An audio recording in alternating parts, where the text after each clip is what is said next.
Hola a todos, mi nombre es Adrián Rodríguez Piedrahita, socio de Levin & Wills Abogados, y como primer anfitrión tengo el gusto de darles la bienvenida a este primer episodio de nuestro nuevo podcast en Spotify, Colombian Tax Insights. Levin & Wills lleva 42 años sirviendo a sus clientes, sociedades nacionales e internacionales y familias de alto patrimonio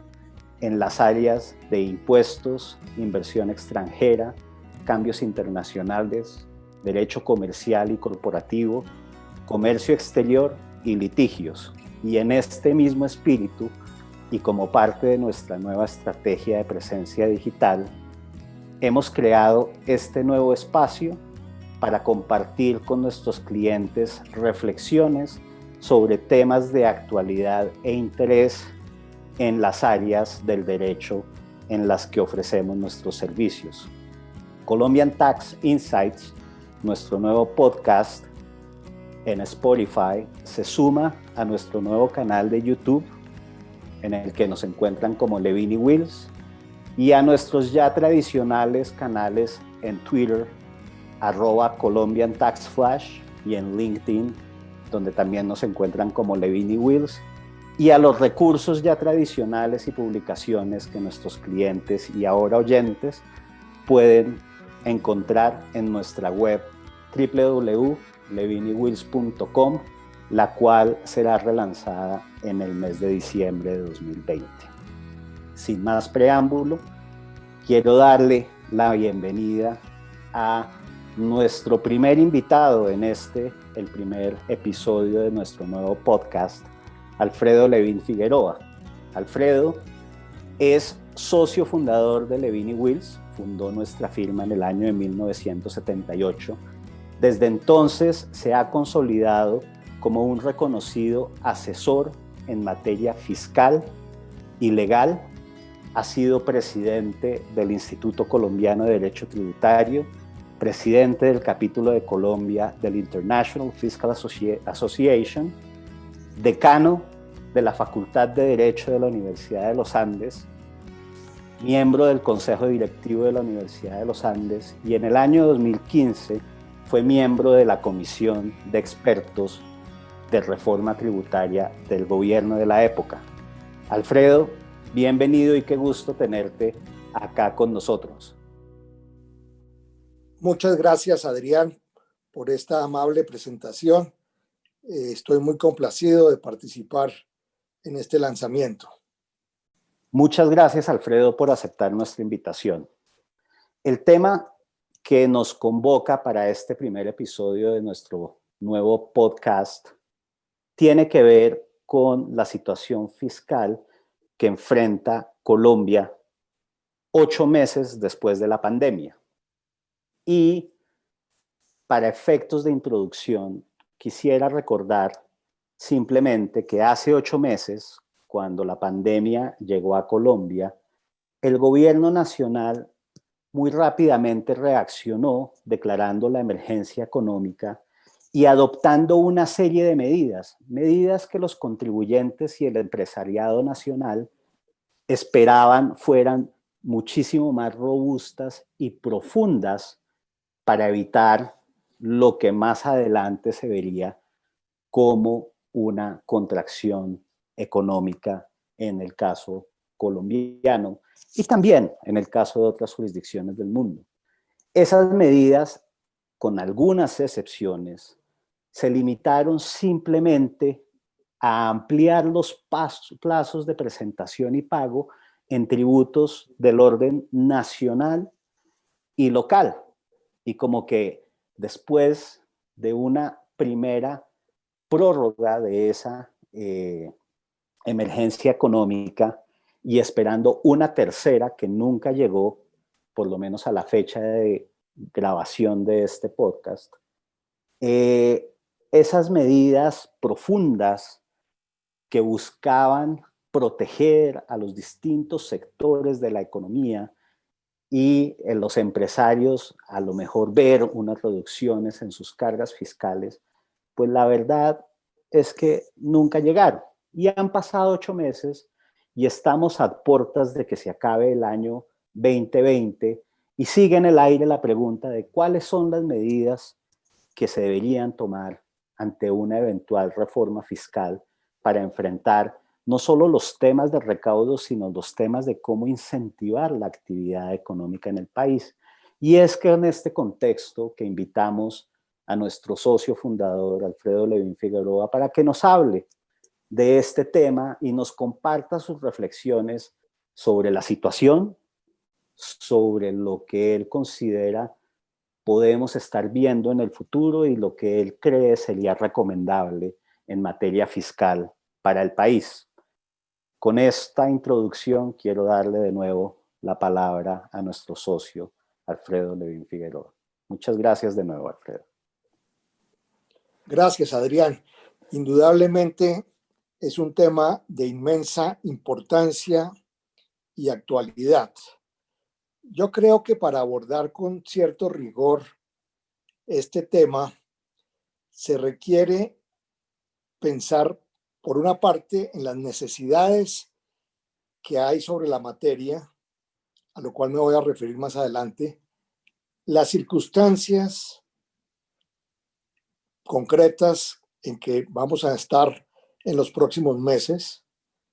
la oportunidad adecuada para tomar medidas y, por supuesto, hablar sobre las medidas, sobre qué es lo que hay que hacer. Sobre el primer capítulo que yo sugería de las necesidades, quisiera llamar la atención que no solamente con motivo del desastre de las finanzas públicas originado en la pandemia, que nos ha llevado, por supuesto, a unos niveles de desempleo y de déficit fiscal, pero además de una crisis en las finanzas personales de muchos. Quisiera llamar la atención que estas necesidades las tiene Colombia desde hace varios años, en el sentido de que no tenemos un sistema tributario verdaderamente eficiente, progresivo, justo, y del cual se derive un recaudo suficiente para poder hacer el gasto que requiere un país en el nivel de desarrollo como Colombia. Y eso para no hablar inclusive de las necesidades muy particulares originadas en el acuerdo de paz y las necesidades y recursos que hay que invertir en el llamado posconflicto. Entonces se nos une necesidades normales que venían siendo represadas, no bien atendidas, con necesidades vinculadas con el posconflicto, con necesidades surgidas adicionalmente de estos meses, de esta pandemia, que ojalá termine pronto. Las necesidades, para concretar un poco más este pequeño discurso que estoy haciendo, pues algunos lo concretan en que se requieren aumentar fácilmente en 15 o 20 billones de pesos cada uno de los próximos años en cuanto al recaudo que estamos teniendo. Es una suma sumamente importante. Otros lo expresan en estudios internacionales y locales, que nuestro sistema tributario debería lograr un recaudo superior al que tenemos. Hay que aumentarlo para que sea un recaudo del 2% adicional comparado con el PIB, con el Producto Interno Bruto. Y eso es un poco derivado de la comparación con otros países. Ese 2% puede ser fácilmente los 20 billones de pesos del cual se está conversando. Ahora, ¿para qué son esos 20 billones? Bueno, para atender el servicio de la deuda que estaba por debajo de 50 está fácilmente en el 62% y probablemente va a seguir subiendo con respecto al Producto Interno Bruto, para atender necesidades en salud, en educación, en defensa, en posconflicto y en otras muchas materias normales de cualquier país. Obviamente, para abordar el tema de cómo afrontar, qué medidas tomar para poder lograr cumplir con esas necesidades, pues indudablemente se requiere mirar con mucho cuidado las circunstancias,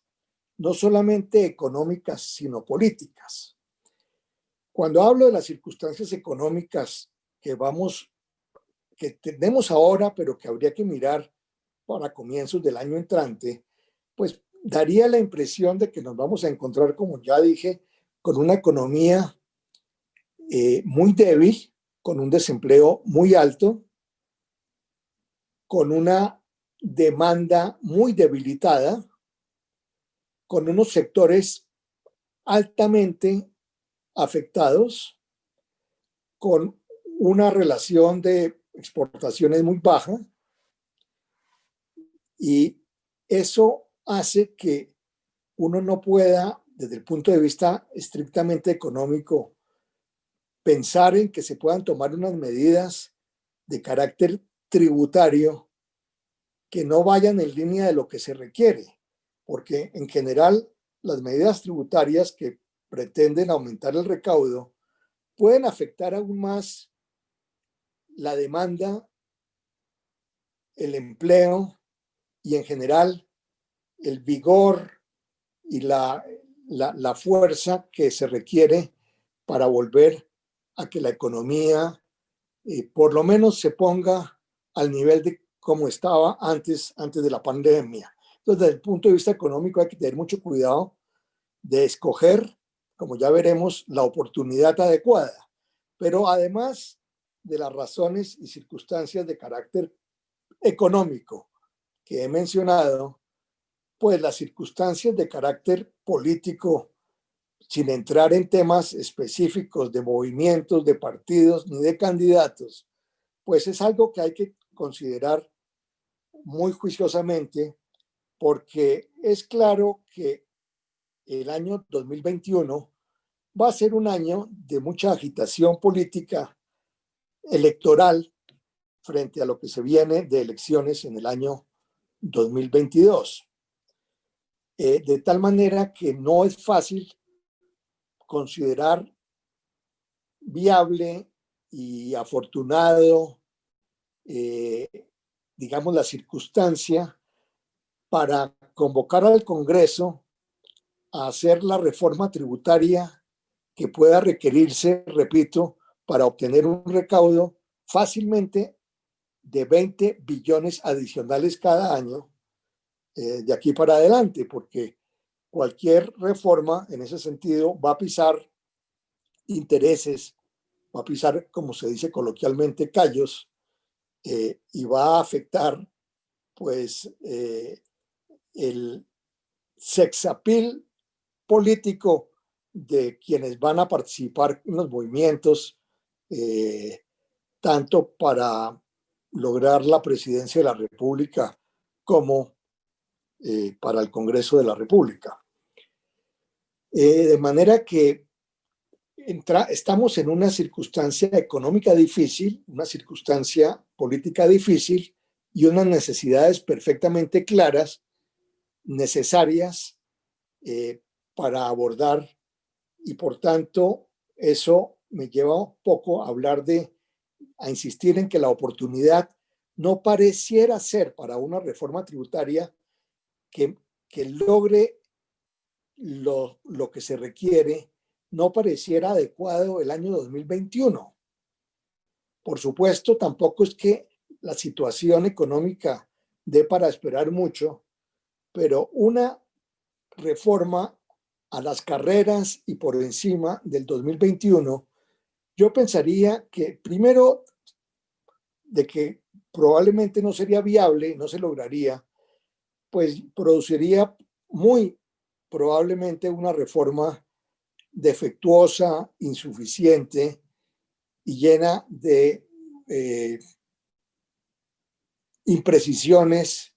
de imperfecciones. Ya les dije hace unos minutos que se requiere una reforma tributaria y que logre un sistema tributario no solamente eficiente y eficaz en el recaudo, sino que haga del sistema un sistema progresivo y justo. ¿Qué es lo que hay que hacer entonces con el sistema tributario y en qué consistiría la reforma tributaria que, repito, en mi opinión, debe presentarse en el año 2022, a pesar de las necesidades urgentes que hay para el año 2021? Y voy al final a sugerir algunas 3 o 4 medidas concretas que quizás sí se podrían tomar en el año 2021, pero que no harían parte de un paquete de una reforma tributaria que ojalá se haga con la seriedad, el rigor y la profesionalidad que se requiere para que sea una reforma tributaria eficiente, que lleve al sistema, que sea progresivo, que sea justo y que ojalá sea la reforma tributaria para los 4 años siguientes y de esa manera tengamos un marco mucho más estable y seguro, lo cual es muy, muy importante para una buena economía. Lo que hay que hacer en una reforma tributaria, yo creo que ya ha sido mencionado por muchos, pero quisiera retomar y precisar y concretar lo que yo estoy pensando, que tiene mucho que ver con lo que expusimos, lo que se presentó como conclusiones más importantes con motivo de la comisión de expertos convocada en el gobierno anterior en el año 2015. Se requiere fundamentalmente ampliar las bases de tributación tanto de impuestos indirectos como el impuesto de ventas o de valor agregado en Colombia y ampliar la base también del impuesto de renta. ¿En qué consiste ampliar la base de impuesto a las ventas o de IVA? Pues resulta que si uno revisa nuestro sistema y lo compara con el de muchos países, pues encuentra que un gran número de servicios y de bienes están excluidos, están no gravados, y eso le quita una gran eficiencia al tema de recaudo del sistema tributario, pero también puede estar incidiendo de manera importante en el tema de progresividad y justicia del sistema.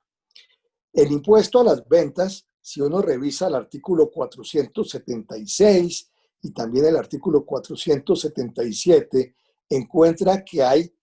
2 grandes universos de bienes y de servicios excluidos, cada uno, aunque no lo expresa la norma,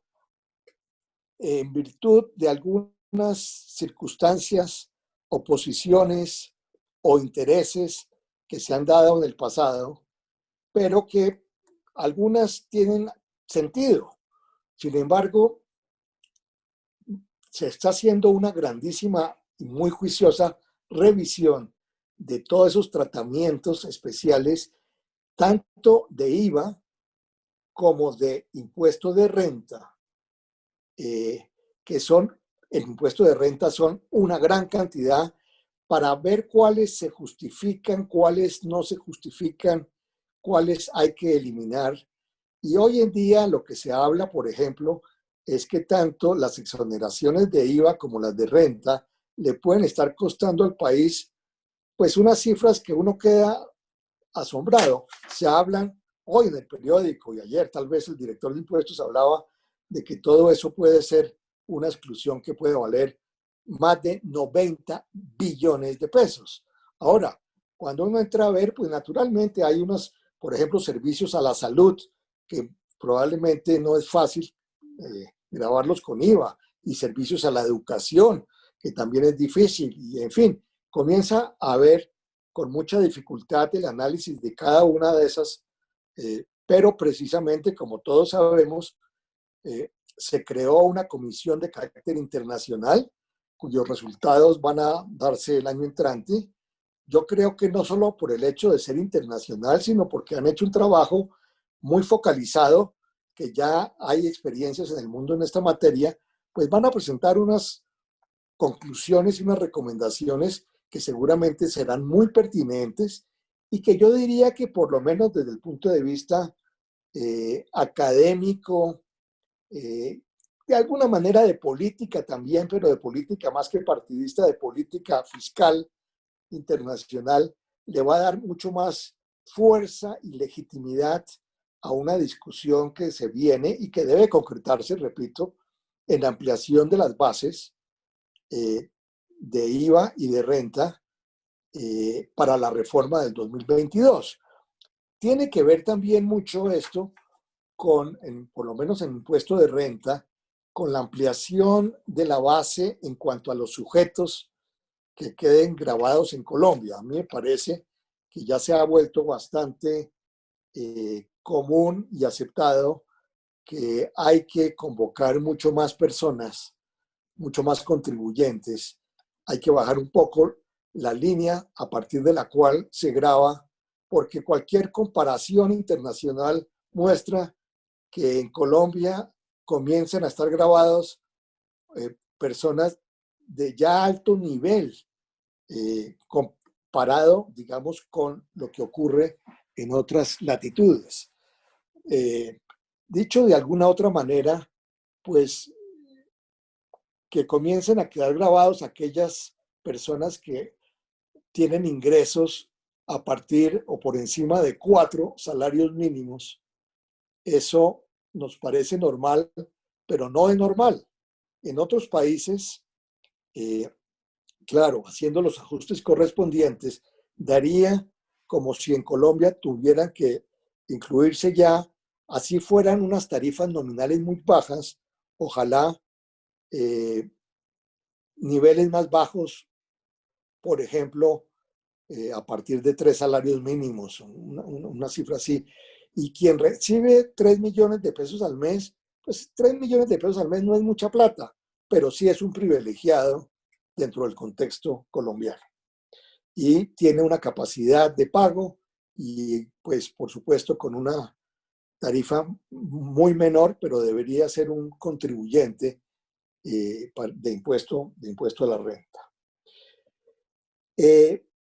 Pero yo diría que además de estas dos medidas que consisten, como he dicho, en ampliar las bases de IVA y las bases de impuesto de renta, suprimiendo muchos regímenes, exenciones, deducciones y descuentos que no deberían existir, no deberían seguir vigentes, porque no están cumpliendo una función económica y social, algunos de ellos, como lo que se pensó que podría ser, o porque sencillamente interesados lograron incrustarlos en nuestro régimen tributario. Se requiere hacer una cosa que yo aplaudo porque se está haciendo, entiendo. Y eso fue una recomendación también muy enfática de la comisión de expertos, y es que se requiere modernizar tecnológicamente y desde el punto de vista de talento humano la DIAN. Yo creo que la modernización que debe estar acompañada por todos los segmentos de la sociedad, la modernización de la DIAN es algo inapreciable en el sentido de que es muy, muy importante. No se da de la noche a la mañana, eso requiere varios años. Yo siento que se ha comenzado, hay unos buenos esfuerzos por parte de esta administración, hay que reconocerlo. Hay un crédito muy importante que ojalá se utilice de la mejor manera posible. Y yo diría que si hay una voluntad política en los próximos 2, 3, 4 años,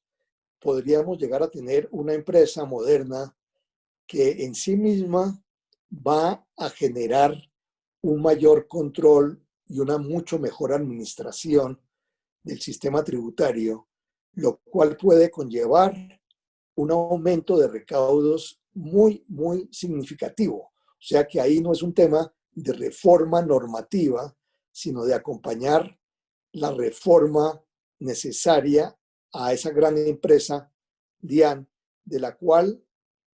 se derivan pues muchos efectos importantes para el futuro. Claro, hay que recaudar bien, hay que recaudar de acuerdo con las leyes, no hay que ser eficiente de manera arbitraria, porque eso sería una locura, pero se requiere un nuevo talento, una nueva generación de recursos humanos, de tema tecnológico, y eso pues es difícil medir, pero puede significar, repito, un porcentaje altísimo de esos 20 billones de pesos anuales que se requieren. Quizás no he mencionado, pero claro, la primera mejor manera de obtener mejoras en el recaudo es que la economía crezca. Si las bases crecen no simplemente por razones normativas, sino por crecimiento y desarrollo empresarial, pues eso ya es un gran comienzo de mejora del recaudo. Pero si a todo eso de administración, del cambio normativo, se le añade la modernización tecnológica y de talento humano de la administración de impuestos. Y si a todo eso se le pudiera adicionar además con una mejora bien importante, que yo creo que de esto no se habla mucho, pero es muy importante, de cultura tributaria. Y en eso me parece que hay que tratar de averiguar qué se ha hecho en otros países y cómo logramos mejorar la cultura tributaria para que todos entendamos la importancia de contribuir de acuerdo con la ley, con leyes que ojalá, por supuesto, cada vez sean más justas y más legítimas, la importancia para toda la economía, pero sobre todo para el desarrollo de la sociedad en general. Ahora, hay otros aspectos que no son normativos, que son un poco de administración también, que desde Bogotá a veces no los vemos con esa importancia, en lo cual creo que se ha ido adelantando también de una manera significativa, que yo quisiera resaltar, que por ejemplo es el tema del multicatastro, eso de poder actualizar los catastros de la tierra en Colombia. Tiene una importancia económica, política, sociológica, política, repito, muy, muy importante, que puede ayudarles de manera muy significativa a las finanzas de las entidades territoriales, concretamente de los municipios, y hacer mucho más legítimo y más justo y más progresivo las bases de tributación. De manera que creo que hay que pararle muchas bolas a seguir apoyando el camino que se ha emprendido del multicatastro. Ahora, algo que también viene trabajándose y da cierta pena decirlo desde hace más de 10 años, y da pena porque es que nunca debió demorarse tanto. O creo que si revisa uno más de 10 años, como 15 años, es la factura electrónica. Entiendo que eso, pues puedo decirles por mi experiencia, pero hay que seguir mirando que el avance en factura electrónica por fin se ha dado en los últimos años y que ya es una realidad muy importante. La factura electrónica ha tenido una gran incidencia en el control de evasión y en la mejora de recaudo en muchos países. Entonces, este tema que, repito, ya no es normativo, que la parte normativa se hizo ya hace varios años, pues ya pareciera que se convierte en una realidad. Y por eso es tan importante llamar la atención cómo es de la administración, cómo es de importante y no solamente inventarse normas nuevas.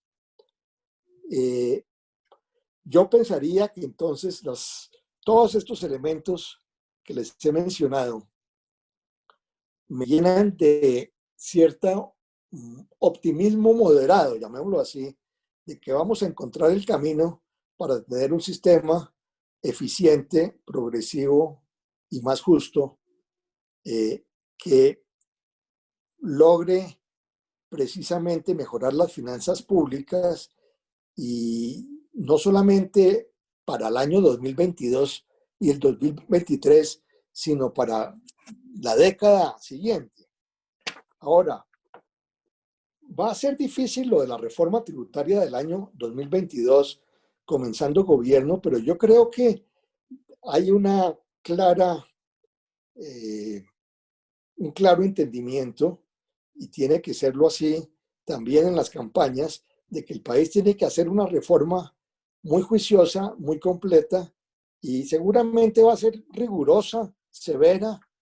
y compleja, pero ojalá que sea ya en el 2022, repito yo, cuando ya haya pasado la pandemia y ya el empleo se haya recuperado un poco, y también el nivel de la demanda se haya restablecido, que espero que eso vaya ocurriendo poco a poco en el año 2021. Ojalá que podamos seguir aprendiendo de hacer un gasto público más cuidadoso, más focalizado. Ojalá que esto, pues me toca llenarme de optimismo para decirlo, pero ojalá que los niveles de corrupción hayan bajado significativamente, lo cual no sé cómo vamos a lograrlo, pero la sociedad tiene que lograrlo. Pero quiero volver sobre el tema de la oportunidad, porque pareciera que yo dejara la idea, no, dejemos todo para el año 2022. Oh, lo que pasa es que si está tan fregada la economía, si tenemos un nivel de desempleo tan grande, si tenemos un nivel de demanda de productos y servicios tan débil, pues no podemos hacer reforma tributaria así. Yo sí creo que en el 2021 se pueden quizás echar para adelante 3 o 4 medidas, pero no pensar ni llamarlo que sea una reforma tributaria, pero que alivie un poco algunas de las cosas que hemos dicho y que en materia de recaudo por lo menos logre que lo más pronto posible mejore en algunos billones de pesos el recaudo. Me explico. Hay, por ejemplo, dos medidas que yo considero equivocadas, que cuestan mucho y que deberían eliminarse, y que esas sí podrían eliminarse en el año 2021. La primera se llama descuento del impuesto de industria y comercio en renta. No sé si ustedes todos tienen presente, pero el régimen vigente permite descontar a todos los contribuyentes el 50% de lo que pagaron de impuesto de industria y comercio, para de esa manera rebajar sus impuestos de renta. Eso es perverso, eso no es políticamente correcto, y eso puede significar un recaudo, un menor recaudo de varios billones de pesos. Tengo entendido que de acuerdo con las últimas estimaciones que había, el recaudo de IVA, de impuesto de industria y comercio, puede ser del orden de cerca de los 10 billones de pesos, lo cual significa que si los contribuyentes piden el descuento, logran bajar el impuesto de renta en 5 billones de pesos. Eso es mucha plata. Y estimula a que los municipios pues suban sus impuestos, porque los contribuyentes pueden descontar la mitad del impuesto de renta. Me parece que eso es completamente equivocado. El impuesto de industria y comercio quizás sí tiene unos problemas, pero la forma de solucionarlos no es dando el descuento tributario de impuesto de la renta. Yo, por ejemplo, creo que, pero simplemente lo digo como de paso, creo que sigue siendo un problema muy grave que el impuesto de industria y comercio tenga como base los ingresos brutos, no consulta la capacidad contributiva, y me parece que por lo menos debería avanzarse en que nunca pueda ser ese impuesto para un contribuyente superior a cierto nivel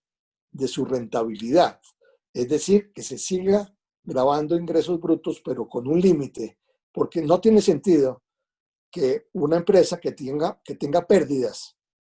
en los municipios esté pagando impuestos de industria y comercio sobre ingresos brutos. Eso no tiene ninguna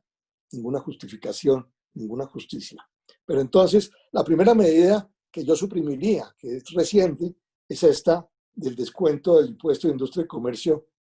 frente al impuesto de renta. La otra, que la estudiamos muy juiciosamente, a ver qué se podía hacer para hacer algo que en ese momento sugerimos, pero que ahora una última reforma, la del 2018 y 2019, decidió que lo mejor era darle un descuento del 100% del IVA en la importación y adquisición de equipos, de activos fijos, un descuento de lo que se paga en IVA para que sea un descuento de renta. A eso debiéramos llegar, pero nosotros advertimos en nuestro informe de los expertos en el año 2015 que eso en ese momento valía 6 billones de pesos hacer esto y que el país no tenía la capacidad de hacerlo y que había que hacerlo gradualmente, que mejor hiciéramos un poco primero la deducibilidad y no del descuento y que progresivamente se hiciera para hacer pues algo competitivo en el sentido de que quizás sí hay que dejar desgravados esos bienes completamente de IVA. Pues se exageró y en las últimas reformas, repito, se concede un descuento del 100%. Eso puede estar costando, no sé, varios billones, no me atrevería a cuantificarlos, varios billones de pesos. Y no me atrevo a cuantificarlo porque, por ejemplo, no tengo ni idea, me imagino que en este año de pandemia han bajado mucho las importaciones de activos fijos y por lo tanto, pues el descuento no debe ser tan grande este año. Pero si seguimos con eso, pues va a volverse un tema significativo. Yo diría que con estas dos medidas que estoy sugiriendo, por ejemplo, yo creo que podríamos mejorar el recaudo en unos 8 o 10 billones de pesos, que es mucha plata. Para las necesidades contribuye de manera bien, bien importante. Pero, por otra parte, no bastaría con hacer estas dos eliminaciones, sino me parece que habría que inventarse una o dos medidas para estimular demanda y empleo. No me extrañaría que, por ejemplo, fuera interesante considerar que a partir del 2021 se estableciera en nuestro régimen una deducción, por ejemplo, del 125% del valor de la nómina de nuevos empleos. Yo creo que eso sería un mensaje bueno que estimula la formación de empleo, estimula que los empleadores vuelvan a atraer a algunas personas. Y me parece que esa puede ser una medida junto con algo que se hizo muy exitosamente en el gobierno anterior, que fue reducir parcialmente los aportes para fiscales. De manera que si se puede abaratar el empleo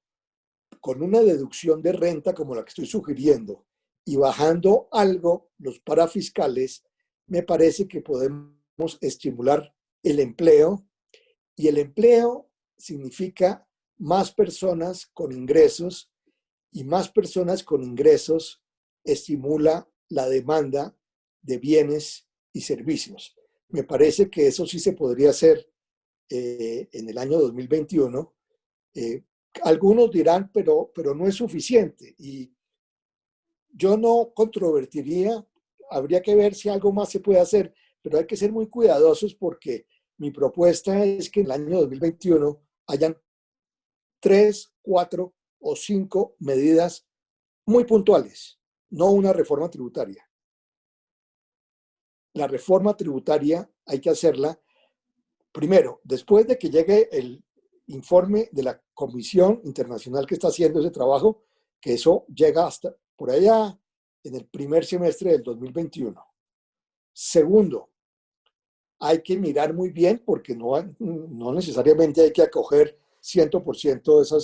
esas recomendaciones. Hay que darles un debate adecuado internamente en la academia, en los institutos, en las universidades y por supuesto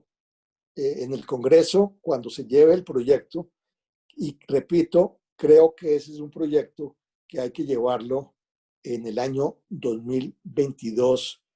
Lamentablemente es un poco lejos de aquí a allá y sobre todo sería no en el primer semestre del 2022, sino ya con un nuevo gobierno. Algunos dirán, doctor, eso no es suficiente, lo que usted está diciendo no da para que calmemos las necesidades de las calificadoras de riesgo. Yo creo que las calificadoras de riesgo en esta semana y la semana anterior nos han dado un espaldarazo interesante si les mostramos que estamos trabajando seriamente con unas medidas como las que estoy sugiriendo para el año 2021 y para hacer una reforma seria en el 2022. Yo creo que logramos conciliar muchos de los temas y entonces abordar las necesidades con las circunstancias, con la buena oportunidad y con lo que hay que hacer de una manera satisfactoria, de una manera adecuada, para que, repito, logremos tener un buen sistema tributario para los próximos 5 o 10 años. Esos serían, digamos, los elementos fundamentales de mi propuesta sobre el tema. Y muchas gracias, Adrián, por esta convocatoria a hablar sobre un tema tan apasionante, tan importante y de tanta actualidad. Muy bien, Alfredo, pues qué interesante perspectiva. Muchas gracias de nuevo por tu tiempo. Simplemente quisiera resumir, porque me han parecido muy interesante varias de las reflexiones que has hecho, ver el tema de reforma tributaria y su viabilidad como un equilibrio delicado entre un tema de necesidades, circunstancias y oportunidad, cómo el sistema tributario aqueja unas necesidades fundamentales, esenciales de vieja data, en el que manifiestas y resaltas que todavía nos falta mucho para tener un sistema verdaderamente eficiente, progresivo y justo, y la importancia de que ese sistema eficiente y progresivo y justo nos dé una estabilidad y una seguridad que, como tú muy bien resaltas, es buena para la economía. Y una buena economía es una economía mucho más robusta que va a permitir un mayor recaudo.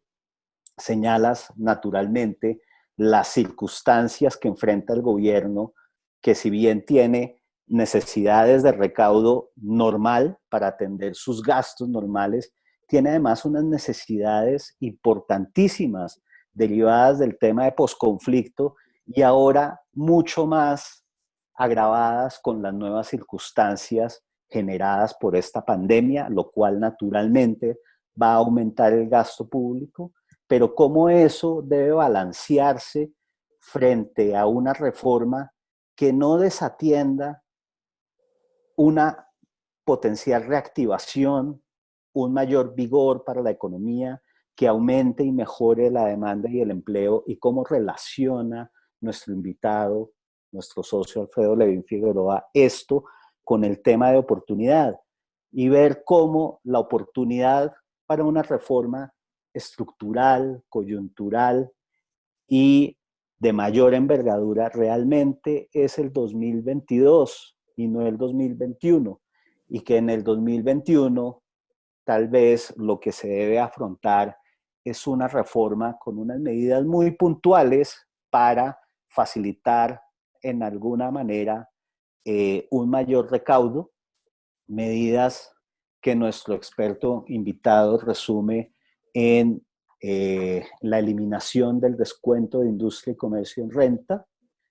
la eliminación o mejor una introducción no tan inmediata, pero mucho más eh, diferida en el tiempo del descuento en renta del IVA que se paga en la adquisición y en la construcción de activos fijos, y una o dos medidas bien creativas para estimular la demanda y el empleo en el 2021, en las que introduce como propuesta la potencial deducción del 125% de la nómina, sumada a una reducción de los aportes para fiscales, para ayudar así en algo a toda esta crisis en el tema de recaudo que tenemos, pero sin perder de vista que lo que Colombia necesita verdaderamente es un sistema más eficiente, progresivo y justo, y por lo tanto una reforma de mayor envergadura estructural que se debería enfrentar en el año 2022 por el nuevo gobierno, que permita una mayor estabilidad, una mayor seguridad jurídica y que nos lleve a tener una mejor economía donde haya naturalmente una ampliación de las bases gravables del impuesto de renta e IVA y de el universo de contribuyentes de los impuestos, y una final muy importante, y es la importancia de la reforma tecnológica, del talento humano, de la administración y cómo cultivar una mejor cultura tributaria. Y antes de despedirnos y de despedir a nuestro invitado, quisiera, Alfredo, hacerte dos preguntas finales. La primera, ¿alguna reflexión final que quisieras hacer sobre el tema del impuesto al patrimonio?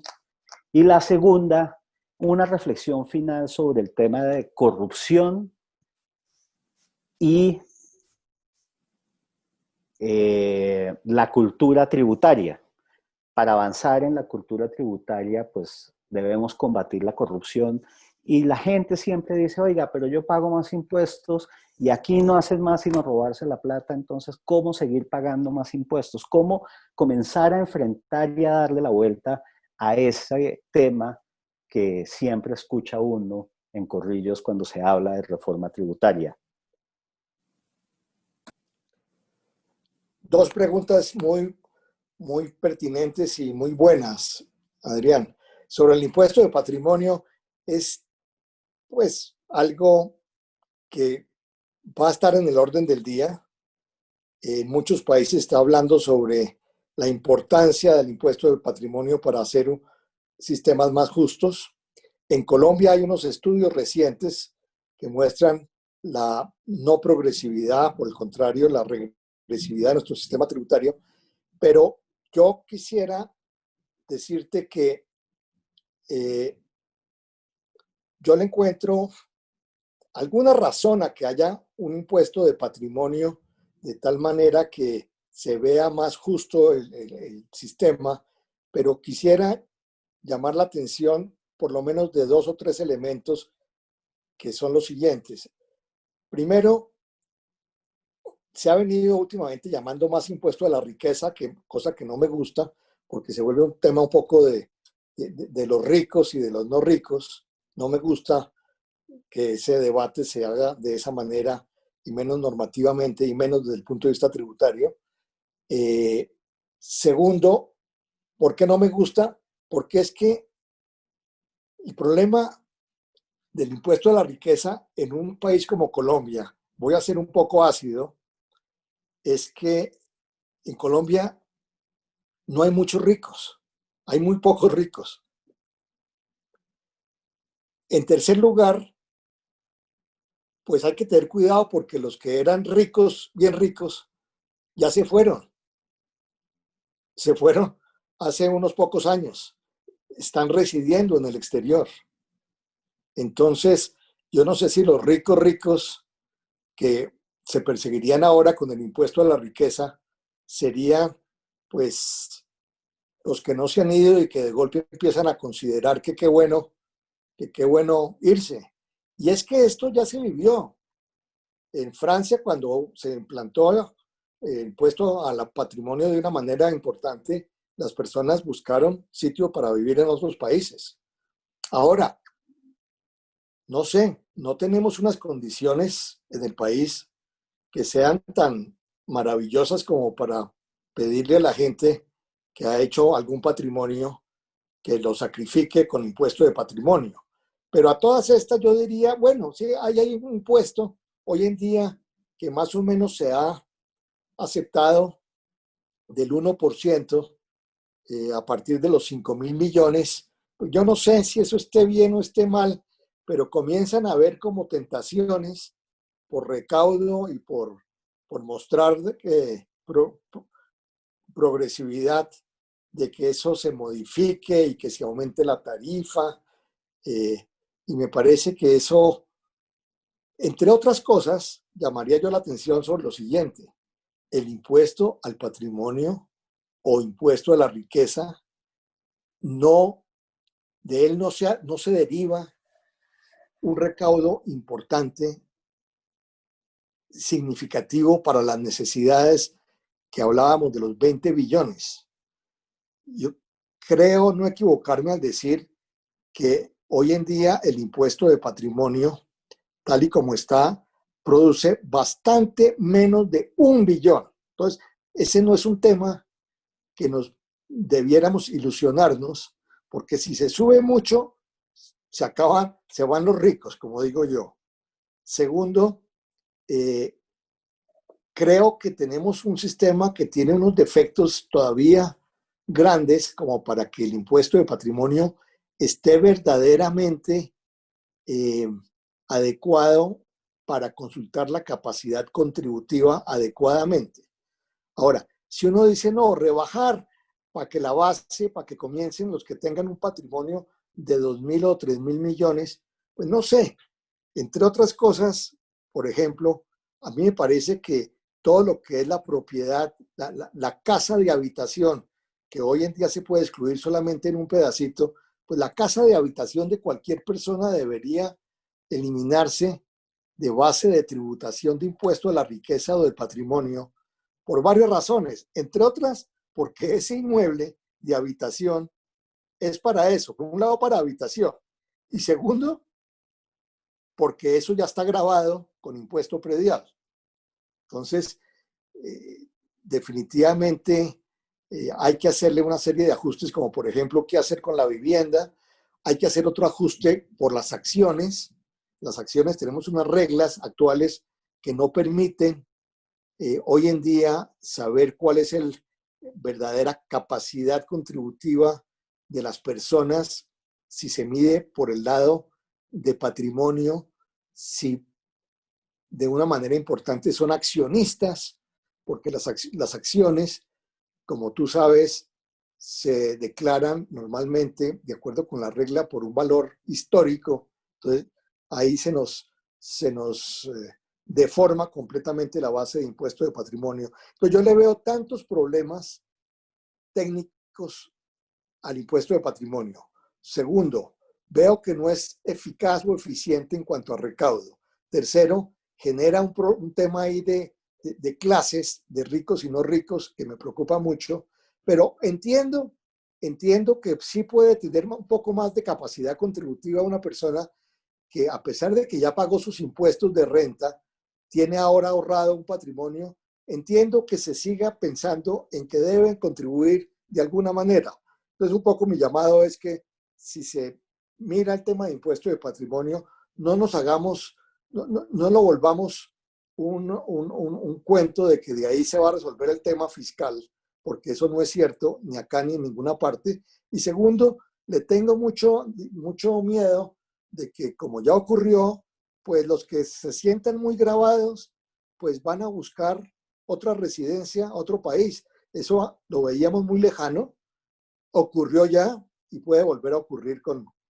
otras personas. Y entonces no hacemos nada en esa materia. Ahora, en cuanto al tema de cultura tributaria, Yo tengo la idea de que ha ido mejorando. Eso no se puede, no es fácil de medirlo, pero creo que las personas cada día toman más conciencia por un lado, de que es inevitable pagar impuestos porque hay mejores controles y espero que sean cada vez mejores con el plan de modernización de la DIAN, porque algunas normas también ayudaron a que haya mayores controles. Entonces, eso quizás no es producto necesariamente de la cultura, pero va generando un mejor cumplimiento. Y yo diría que todos estamos en mora de unirnos, de averiguar, de consultar. Yo, digamos, de gobierno, trataría de armar un grupo bien bueno, no sé, de sociólogos, psicólogos y publicistas, para que, para el caso colombiano, y quizás consultando lecciones de otros países, pudieran desarrollar acciones, medidas y acciones tendientes a mejorar esa cultura tributaria. Yo creo que no, que además temas como el de la pandemia pueden dejar ciertas lecciones amargas, por supuesto, pero de la importancia de la solidaridad, de la cultura más vista a nivel de toda la sociedad, de protegerme y protegernos. Creo que todo este tema de digitalización y de uso de tecnología nos va a mejorar en el cumplimiento y en entender que para vivir en una sociedad, como cuando se vive en un condominio, pues se requiere sufragar unos costos que tienen que asignarse de una manera razonable y justa, pues para una convivencia pacífica. Por supuesto, se requiere gran ejemplo de los gobernantes no solamente de carácter nacional, sino en todos los territorios, y se requiere de golpe ser creativos. Por ejemplo, cuando hace unos 15 años, tal vez fue 12 años, se creó una contribución grande que fue la contribución para creo que se llamó contribución para la guerra, y fue concretamente para comprar armamentos. Se creó un grupo de personas, se designaron un grupo de personas muy prestantes del sector privado para vigilar que el uso de esa contribución llegara a su destino. Y eso se cumplió muy bien, se hizo muy bien y no hubo ni corrupción en compra de armas, ni de despilfarro, ni de mal uso de esos recursos. Entonces uno podría pensar cómo atraer la atención y el servicio también de la empresa privada para que ayude al Estado a vigilar, y no solamente a través de las contralorías y procuradurías y todas las IAS, sino cómo poner a participar a las empresas, al empresariado y a la gente de la ciudadanía para que se haga un buen uso de los nuevos recursos que se obtengan, de nuevas medidas que se adopten. Entonces, quisiera ser más concreto, pero creo que, repito, psicólogos, sociólogos y publicistas me parece que estarían ahí haciendo un buen trabajo, podrían hacer un buen trabajo. Muy bien, muy interesante. Muchas gracias, Alfredo, nuevamente por aceptar esta invitación. Ahí lo tienen, queridos clientes y ahora oyentes. Esta es la visión de nuestro experto, invitado y socio fundador Alfredo Levin Figueroa sobre reforma fiscal en los años 2020, 2021 y 2022. Y con esto, pues, damos por concluido nuestro primer episodio de nuestro nuevo podcast Colombian Tax Insights, que pueden seguir en Spotify y también nos pueden seguir en nuestro canal en YouTube, Levin y Wills, en Twitter, en nuestra cuenta tradicional @ColombianTaxFlash, en nuestra cuenta en LinkedIn, Levin y Wills, y en nuestra página web www.levinywills.com. Muchas gracias a todos y esperen nuestro próximo podcast.